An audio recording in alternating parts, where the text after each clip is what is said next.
Tidak benar istilah di tengah masyarakat kita, kalau saya tidak pacaran sebelum nikah, saya tidak bisa mengenalnya. Ini sangat keliru. Ya, terutama generasi muda, jangan terpengaruh dengan statement ini. Keliru sekali. Berapa banyak orang yang pacaran 10 tahun sebelum nikah, begitu nikah 2-3 bulan bercerai. Kenapa mereka bisa bercerai padahal sudah 10 tahun kenalan? Karena memang pada masa pacaran sebelum nikah itu, selalu ditunjukkan yang baik-baik saja. Setelah nikah, baru tahu, oh ternyata sifat aslinya seperti ini. Jadi tidak benar. Pondasi agama Islam adalah ilmu. Belajar ilmu umum, ibu belajar ekonomi, menjadi insinyur atau IT atau apa saja. Semua itu urusan dunia. Itu hukumnya sunnah muakkadah, pilihan. Tapi belajar ilmu agama, ibu tahu tentang hukum haid, hukum nifas, melahirkan, kemudian hak-hak suami, ya, kemudian halal haram, tentunya makanan, pergaulan, pendapatan. Semua itu adalah bagian dari kewajiban, ya, bukan pilihan. Jadi fahami baik-baik tentang masalah. Ini yang ingin dititik beratkan oleh penulis di situ. Kata beliau, khususnya yang berhubungan dengan hukum-hukum kewanitaan. Jadi ibu tidak perlu lagi bertanya sama orang bagaimana kalau haid saya terlambat, saya biasanya 7 hari, sekarang jadi 10 hari, bagaimana hukumnya. Ini sudah rutin setiap bulan datang. Harusnya sudah tidak perlu lagi bertanya, ini sudah harus dibaca, difahami, dengarin pendapat ulama, dengarin ceramah para ulama-ulama atau dai-dai kita, baca artikel-artikel, itu sudah tidak boleh luput dari kita.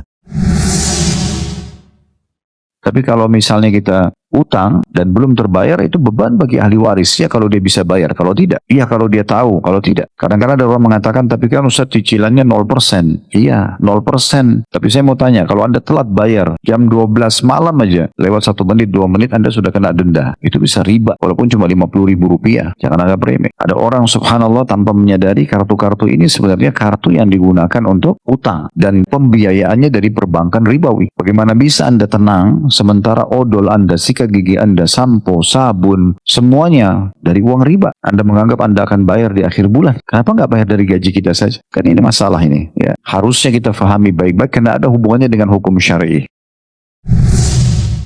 Iman ini teman-teman tidak bisa kalau dia berdiri sendiri. Hanya ucapan lisan, ya saya sudah beriman. Sebagaimana Allah Azza wa Jalla berfirman, ya, jangan mereka mengatakan amanna. Kullan tu'minu, walakin kulu aslamna. Kalian belum dikatakan beriman, tapi katakan kami sudah masuk Islam. Kalau hanya sekedar ucapan lisan. Tapi kalau dikuatkan dengan keyakinan dalam hati, bahwasanya memang betul Allah Azza wa Jalla itu ada, walaupun tidak nampak dengan mata kita. Karena fakta-fakta di sekitar kita semua menunjukkan adanya pencipta. Maka bagaimana dengan alam semesta yang luar biasa, begitu rapinya, pergantian siang malam, semuanya dengan begitu rapi, waktunya, ya, musimnya. Ini semua tertata dengan rapi. Tidak mungkin ini tidak ada penciptanya. Ada yang bertanya, siapa yang menyakitimu? Aku jawab, isi kepala aku, ekspektasiku sendiri, dan tingginya harapanku pada seseorang. Satu pelajaran terbaik untuk tahun ini, jangan menyesali yang sudah terjadi. Jangan pakai kata seandainya untuk semua yang sudah terlewati. Jangan sia-siakan hidupmu untuk selalu mengingat kejadian yang telah berlalu. Percayalah semua yang Tuhan izinkan terjadi sudah yang terbaik untuk kita. Meskipun kita belum tahu apa maksudnya. Bahkan sehelai rambut jatuh pun tidak kebetulan. Jadi teruslah berprasangka baik.